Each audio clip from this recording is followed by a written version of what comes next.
Welcome to the channel. Today we are going to explore how to enable the magnifier feature in Windows 11. This tool is extremely helpful for anyone who wants to zoom in on text, images, or any part of the screen to improve visibility and make using your computer much easier and more comfortable. First, right-click on the Start icon at the bottom.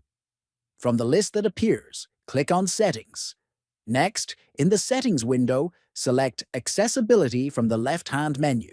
Then, in the Accessibility menu, look for the magnifier option and click on it.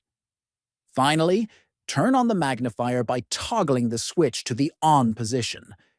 You will immediately notice the screen zooms in, and you can adjust the level of magnification according to your preference. Using the magnifier in Windows 11 is very straightforward and can significantly help with reading small text or viewing detailed content on your screen. Remember, you can also customize the magnifier settings to make it follow your mouse pointer or text cursor for even better navigation.